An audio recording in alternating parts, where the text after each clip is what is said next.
नमस्कार। आपका अखबार के इस अंक में आपका स्वागत है। मैं हूं प्रदीप सिंह।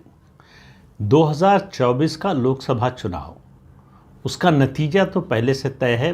प्रधानमंत्री नरेंद्र मोदी की हैट्रिक लगने जा रही है, इसमें कोई दूर दूर तक शंका नहीं। लेकिन ये चुनाव कई और चीज़ें तय करेगा। 4 नेताओं की आज बात करूंगा, 4 परिवारवादी नेताओं की, जिनकी पार्टियां उनके परिवार के भरोसे चल रही हैं, या परिवार पार्टी के भरोसे चल रहा है। कह लें परिवार की राजनीति करना चाहिए, परिवार तो नहीं। उनकी साख दांव पर है, उनकी राजनीतिक प्रतिष्ठा दांव पर है और उनका राजनीतिक अस्तित्व दांव पर है। आज जहां जहां चौथे चरण का मतदान हुआ है, उनमें से एक है कन्नौज की सीट उत्तर प्रदेश की, जहां से अखिलेश यादव चुनाव लड़ रहे हैं। अखिलेश यादव इस समय अपनी पार्टी से ज़्यादा अपने परिवार को कंधे पर उठाकर चल रहे हैं। उनके परिवार से 5 लोग चुनाव मैदान में हैं। अंदाज़ा लगाइए, जिस पार्टी की पिछले 2 लोकसभा चुनावों से कुल 5 सीटें आ रही हैं, उसने 5 सीटों पर अपने ही परिवार के लोगों को खड़ा किया है। अखिलेश यादव खुद कन्नौज से लड़ रहे हैं। उनकी पत्नी डिम्पल यादव मैनपुरी से उम्मीदवार, वहाँ भी वोटिंग हो चुकी है। उसके अलावा उनके चचेरे भाई धर्मेंद्र यादव आजमगढ़ से हैं। अक्षय यादव जो राम गोपाल यादव के बेटे हैं, वो फिरोज़ाबाद से हैं। और संभल से जो है शिवपाल यादव के बेटे आदित्य यादव जो है वो चुनाव लड़ रहे हैं। अब ये 5 सीटें जिताने का जिम्मा अखिलेश यादव पर है और अपनी सीट जीतने का भी। और मुझे लगता है सबसे ज़्यादा मुश्किल में अगर कोई सीट है तो उनकी अपनी कन्नौज की सीट है। कन्नौज की सीट आपको पहले भी बता चुका हूँ, आपको पता भी है कि 2019 में सपा बसपा का गठबंधन होने के बावजूद वहाँ से डिम्पल यादव चुनाव हार गई थी। और इस बार मुकाबला और कड़ा होने जा रहा है। अखिलेश यादव नॉमिनेशन के आखिरी दिन पहुँचे, यानी वो तय नहीं कर पा रहे थे कि चुनाव लड़े कि नहीं। जब उन पर पार्टी का दबाव पड़ा कि अगर वो चुनाव नहीं लड़ेंगे तो पूरी पार्टी बैठ जाएगी, परिवार के बाकी सदस्यों का हारना भी तय हो जाएगा कि वो खुद चुनाव मैदान से भाग रहे हैं, तो बाकी लोगों से कैसे चुनाव लड़ने के लिए और कह सकते हैं और जीतने की उम्मीद कर सकते हैं। तो नॉमिनेशन के आखिरी दिन वो कन्नौज पहुँचे और कन्नौज से नॉमिनेशन दाखिल किया। वैसे आपको बता दें कि उनकी राजनीतिक मतलब चुनावी राजनीति की यात्रा कन्नौज से ही शुरू हुई थी। तो कन्नौज में वो परिस्थिति नहीं रह गई। और फिर आपको याद दिलाएं कि ये पहला लोकसभा चुनाव है समाजवादी पार्टी के लिए जब मुलायम सिंह यादव नहीं हैं, इस दुनिया में नहीं है, राजनीतिक रूप से सक्रिय होने का कोई सवाल ही नहीं उठता। तो उनकी जो उपस्थिति से फ़र्क पड़ता था, वो फ़र्क इस बार नहीं पड़ेगा, उसका उल्टा असर होगा। उनके नहीं होने का नुकसान सिर्फ और सिर्फ समाजवादी पार्टी को होगा। और अखिलेश यादव के लिए अपना चुनाव जीतना डिम्पल यादव की तुलना में ज़्यादा मुश्किल होगा। 2019 में सपा बसपा का गठबंधन था, इस बार बसपा ने अपना उम्मीदवार खड़ा किया है। उसके अलावा सुब्रत पाठक दूसरी बार चुनाव लड़ रहे हैं। पहली बार वो जीत चुके हैं 2019 में। उन्होंने चुनाव क्षेत्र में अपने बहुत काम किया है, स्थानीय हैं, लोगों के लिए सहज और हमेशा उपलब्ध हैं। उसके अलावा मैं कई बार जिक्र कर चुका हूं, आज फिर जिक्र कर रहा हूं, असीम अरुण कन्नौज से विधायक हैं और योगी सरकार में मंत्री हैं। उनका काम जो है वो दलित समाज के बीच में, वैसे तो सर्व समाज के बीच में है, लेकिन दलित समाज के बीच में ख़ास तौर से जो उनकी पहचान है, जो उनकी पैठ है, जो उनका जनाधार है, वो एक नया एलिमेंट जुड़ा है भारतीय जनता पार्टी की दृष्टि से, चुनावी रणनीति की दृष्टि से। उसका मुकाबला करने के लिए, उसकी काट के लिए समाजवादी पार्टी के पास कोई जवाब नहीं है, कोई व्यक्ति नहीं है, कोई नेता नहीं है। और बसपा के अलग होने से वो लड़ाई उनके लिए और ज़्यादा मुश्किल हो गई है। तो बसपा उनका कितना नुकसान करेगी ये तो अलग बात है। लेकिन बसपा के साथ के बावजूद अगर नहीं जीत पाए, मतलब यानी डिम्पल यादव को नहीं जिता पाए, तो खुद कैसे जीत जाएंगे ये कहना बड़ा मुश्किल है। तो अखिलेश यादव अगर कन्नौज से लोकसभा का चुनाव हार जाएं तो कोई आश्चर्य नहीं होगा। और अखिलेश यादव का लोकसभा चुनाव कन्नौज से हारना, ये न केवल अखिलेश यादव की राजनीति के लिए, उनके परिवार की राजनीति के लिए और उनकी पार्टी की राजनीति के लिए, तीनों के लिए ये जो परिवार पर टिकी हुई पार्टियां होती हैं ना, ये दूसरी तीसरी पीढ़ी आते आते लड़खड़ाने लगती हैं। और आमतौर पर होता है कि तीसरी या चौथी पीढ़ी में जो है ज़्यादा समस्या होती है, लेकिन अखिलेश यादव के मामले में तो दूसरी पीढ़ी से ही समस्या शुरू हो गई है। वो आजमगढ़ से चुनाव लड़े थे, पिछला आजमगढ़ से लोकसभा चुनाव लड़े थे और जीते थे, और उसके बाद 2022 में विधानसभा का चुनाव लड़े करहल से, जो मैनपुरी लोकसभा क्षेत्र में आता है, वहाँ से जीत गए तो उनको इस्तीफा देना पड़ा। बाई इलेक्शन हुआ, वो सीट वो फिर से जीत नहीं पाए, रामपुर की सीट वो जिता नहीं पाए पार्टी को। बाई इलेक्शन में जब आजम खां को इस्तीफा देना पड़ा, जब उनको जेल हो गई, सज़ा हो गई 3 साल से ज़्यादा की, तो उसके बाद उनको इस्तीफा देना पड़ा, वो सीट भी वो जिता नहीं पाए। तो इससे आप अंदाज़ा लगाइए कि समाजवादी पार्टी किस ओर जा रही है। और अखिलेश यादव के नेतृत्व में ये उत्तर प्रदेश में 5वां चुनाव है लोकसभा और विधानसभा का मिलाकर, 2014, 2017, 2019, 2022 और अब 2024। 5वां चुनाव लगातार हारने जा रहे हैं अखिलेश यादव। तो उनके नेतृत्व को लेकर भी सवाल उठेगा। ऐसा नहीं है कि समाजवादी पार्टी में कोई बगावत होने जा रही है, लेकिन समाजवादी पार्टी का जो जनाधार है, जो उसका वोटर बेस है, उसमें चिंता की बात ज़रूर है। उसमें चिंतन मनन शुरू हो गया है कि आखिर अखिलेश यादव के साथ रहकर क्या मिलने वाला है, अखिलेश यादव की राजनीति आगे क्यों नहीं बढ़ रही है, पिता से जो विरासत में मिला था उसको अखिलेश यादव संभाल क्यों नहीं पा रहे हैं। तो अखिलेश यादव के जो परिवार के 5 लोग चुनाव मैदान में हैं, मुझे लगता है कि 5 हार सकते हैं। कोई एक सीट 5 में से आप ये नहीं कह सकते कि ये सीट पक्की है, और इसमें मैं मैनपुरी की भी सीट जोड़ता हूँ।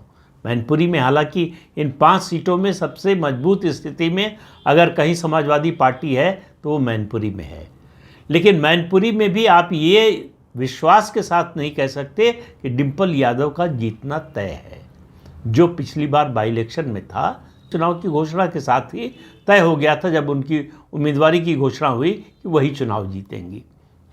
इस बार परिवार के लोग सब साथ नहीं हैं बाई इलेक्शन की तरह। उसकी वजह यह है कि परिवार के लोग अलग अलग चुनाव लड़ रहे हैं, 5 लोग लड़ रहे हैं, तो उनके अपने परिवार के मतलब जिनके बेटे हैं, उनके पिता उनके अपने बेटों के चुनाव प्रचार में लगे हैं। तो कुल मिलाकर जो असर हो रहा है समाजवादी पार्टी पर, वो समाजवादी पार्टी के राजनीतिक अस्तित्व के लिए खतरा बनता जा रहा है। तो ये होता है परिवारवादी पार्टी का। परिवारवादी पार्टी, खासतौर से समाजवादी पार्टी की आज बात कर रहा हूँ, तो समाजवादी पार्टी टिकी थी मुलायम सिंह यादव के अपने परिश्रम के बल पर खड़े किए गए जनाधार पर। मुलायम सिंह यादव का जिस तरह से अपमान करके उनको राष्ट्रीय अध्यक्ष पद से हटाया था अखिलेश यादव ने, उसका खामियाजा उनको आज तक भुगतना पड़ रहा है। समाजवादी पार्टी का एक वर्ग है जो अखिलेश यादव के नेतृत्व से खुश नहीं है, लेकिन उसने अभी तक उनको छोड़ा नहीं है। यादव समाज में भी जो है खतबदी है, लेकिन ऐसा नहीं है कि उन्होंने समाजवादी पार्टी और अखिलेश यादव को छोड़ दिया है, लेकिन छोड़ेंगे नहीं, ये बात आज आप विश्वास के साथ नहीं कह सकते जो आज से 5 साल पहले कह सकते थे। तो उत्तर प्रदेश में समाजवादी पार्टी, परिवारवादी पार्टी जो है, उसका एक पार्टी जो परिवारवादी थी उसका अस्तित्व लगभग समाप्त हो गया। चौधरी चरण सिंह के परिवार की पार्टी, चौधरी अजीत सिंह के परिवार की पार्टी। अब जयंत चौधरी के सामने जो भविष्य का रास्ता है वो भारतीय जनता पार्टी के साथ विलय के अलावा और कोई रास्ता है नहीं। वो कब होगा नहीं होगा मालूम नहीं, लेकिन वो उस रास्ते पर चल पड़े हैं। बीजेपी से अलायंस कर लिया है, अलायंस में उनको 2 सीटें मिली हैं लोकसभा की, उस पर लड़ रहे हैं, और बीजेपी के लिए जो है उन्होंने पश्चिमी उत्तर प्रदेश में काफ़ी मेहनत की है। तो बीजेपी और उनका रिश्ता जो है धीरे धीरे और मजबूत हो रहा है। ये अल्टीमेटली मुझे लगता है विलय की ओर जाएगा।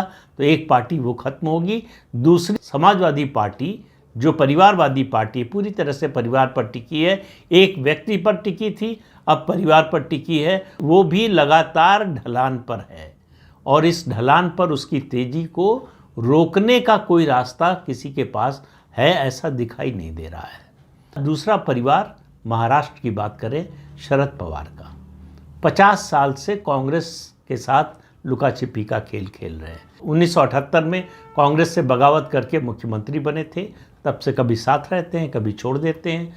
फिर सोनिया गांधी के विदेशी मूल के मुद्दे पर पार्टी से तोड़कर निकले, अलग पार्टी बनाई। फिर उसके बाद जो है सत्ता में आने के लिए गठबंधन कर लिया, सरकार बनाई गठबंधन की। अब वो कह रहे हैं, शरद पवार के ही शब्दों में सुनिए, कि इस चुनाव के बाद छोटी पार्टियों के सामने कांग्रेस में विलय के अलावा कोई विकल्प बचेगा नहीं। यानी उनकी पार्टी का 4 जून के बाद अगर कांग्रेस में विलय हो जाए तो कोई आश्चर्य नहीं। बारामती में उनकी बेटी सुप्रिया सुले लड़ रही हैं और वहाँ से उनके खिलाफ जो चुनाव लड़ रही हैं वो उनके चचेरे भाई अजीत पवार की पत्नी है। ये चुनाव भी बड़ा कठिन है। अगर सुप्रिया सुले हार जाती हैं तो इस परिवार की राजनीति, इस परिवार के मुखिया की राजनीति, शरद पवार की राजनीति महाराष्ट्र से ख़त्म हो जाएगी। महाराष्ट्र में वो रुतबा, वो हैसियत शरद पवार की नहीं रह जाएगी जो आज से पहले थी।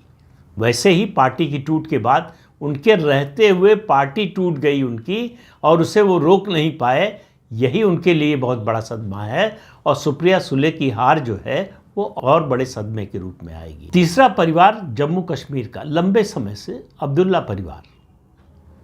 अब्दुल्ला परिवार की राजनीति भी 2019 में 5 अगस्त 2019 को जब अनुच्छेद 370 हटाया गया उसके बाद से खतरे में है।